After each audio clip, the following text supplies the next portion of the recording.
La filière du miel, un voyage de la nature à la table.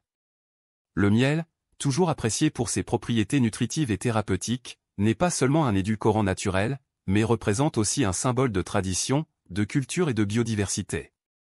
La filière du miel est un processus fascinant qui implique une série d'étapes, de la production dans les ruches à la collecte du nectar, jusqu'à la commercialisation du produit final. Ce voyage, qui unit l'environnement naturel et l'ingéniosité humaine, est bien plus complexe qu'il n'y paraît à première vue. Comprendre la filière du miel ne signifie pas seulement parler d'un produit alimentaire, mais aussi d'un système agricole, écologique et économique qui soutient notre bien-être et celui de la planète. La filière du miel, de la nature au consommateur. La filière du miel se développe en une série d'étapes interconnectées qui commencent par la gestion des abeilles et des ruches, en passant par la collecte du nectar et le traitement, jusqu'à la distribution et la vente du produit final. Chaque étape est cruciale pour garantir la qualité et l'authenticité du miel, un aliment qui, selon ses origines floristiques, peut varier considérablement en couleur, saveur et consistance. 1. L'apiculture, le travail des abeilles. La filière du miel commence avec l'apiculture, l'activité qui concerne le soin et la gestion des abeilles. Les abeilles sont des insectes extraordinaires qui, grâce à leur processus de pollinisation, jouent un rôle fondamental dans l'écosystème.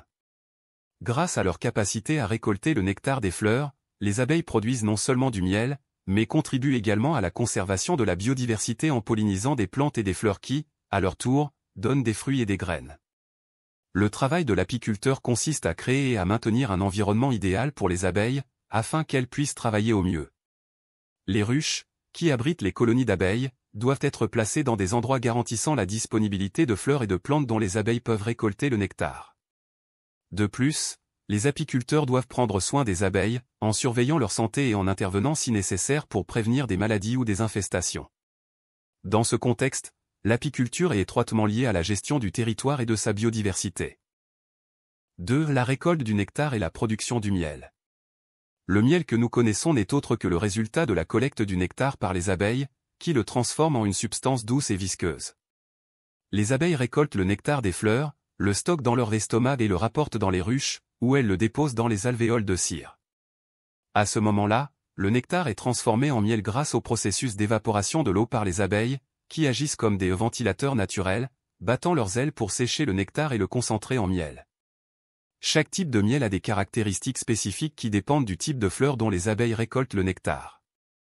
Par exemple, le miel d'acacia, avec sa couleur claire et son goût délicat, provient principalement des fleurs d'acacia, tandis que le miel de châtaignier a un goût plus robuste et sombre, typique des fleurs de châtaignier. Le miel de millefleurs, quant à lui, provient d'un mélange de fleurs différentes et peut varier considérablement en termes de couleur et de goût en fonction des plantes présentes dans le territoire. 3. La récolte du miel, un processus délicat. La récolte du miel est l'un des moments les plus importants de la filière et nécessite une grande attention et de l'expérience. Les apiculteurs surveillent les ruches pour déterminer le bon moment pour la récolte, qui a lieu lorsque les abeilles ont scellé les alvéoles avec une fine couche de cire. Ce signe indique que le miel est mûr et prêt à être extrait.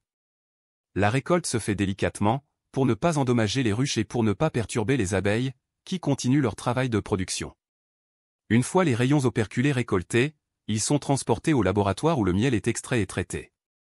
Selon les techniques utilisées, le miel peut être extrait par centrifugation, un processus qui sépare le miel de la cire.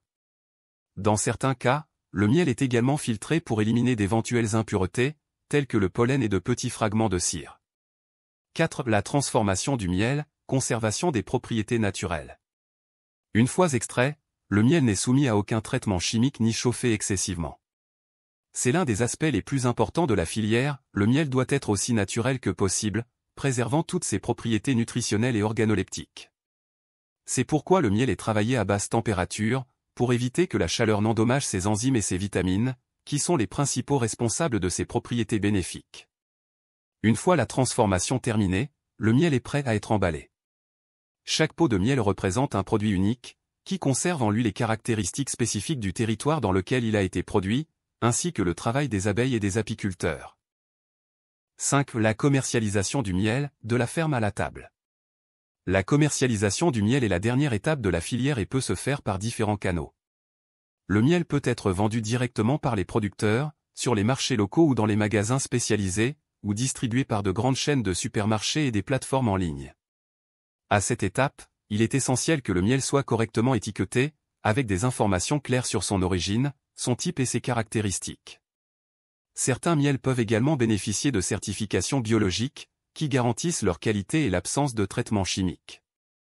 Le marché du miel est en constante croissance, grâce à la demande croissante de produits naturels et de qualité. En particulier, les consommateurs sont de plus en plus attentifs à l'origine et à la pureté du miel, préférant des produits locaux et biologiques qui respectent l'environnement et la biodiversité. Les bienfaits du miel, plus qu'un édulcorant naturel. Au-delà de son utilisation en cuisine, le miel est un produit aux nombreuses propriétés bénéfiques pour la santé. C'est un aliment riche en nutriments, dont des sucres naturels, des vitamines, des minéraux et des antioxydants, ce qui en fait un allié précieux pour le système immunitaire et le bien-être général. Le miel est également connu pour ses propriétés antibactériennes et apaisantes, ce qui le rend utile en cas de maux de gorge, de toux et d'autres affections respiratoires. De plus, le miel peut être utilisé en cosmétique pour ses propriétés hydratantes et nourrissantes pour la peau. La durabilité de la filière du miel. L'une des caractéristiques les plus importantes de la filière du miel est sa durabilité. L'apiculture est une pratique agricole qui respecte l'environnement et la biodiversité. Les abeilles, en effet, sont des animaux essentiels pour la pollinisation, et leur travail contribue à la fertilité des sols et à la croissance des plantes. En ce sens, l'apiculture ne produit pas seulement du miel, mais joue également un rôle écologique crucial, en favorisant la biodiversité et en contribuant à la préservation des écosystèmes naturels. Un trésor de la nature. La filière du miel est un exemple de la manière dont la tradition, la passion et l'innovation peuvent se combiner pour produire un aliment sain, naturel et durable. Du soin des abeilles à la transformation du miel, chaque étape est fondamentale pour garantir un produit de haute qualité qui arrive directement des ruches à la table des consommateurs. La filière du miel n'est pas seulement un processus de production, mais aussi un acte de soin pour l'environnement et de respect des ressources naturelles, qui nous offre un aliment aux 1000 propriétés bénéfiques. Dans un monde de plus en plus soucieux de la santé et de la durabilité, le miel représente l'une des excellences naturelles que nous devons apprendre à connaître, apprécier et protéger.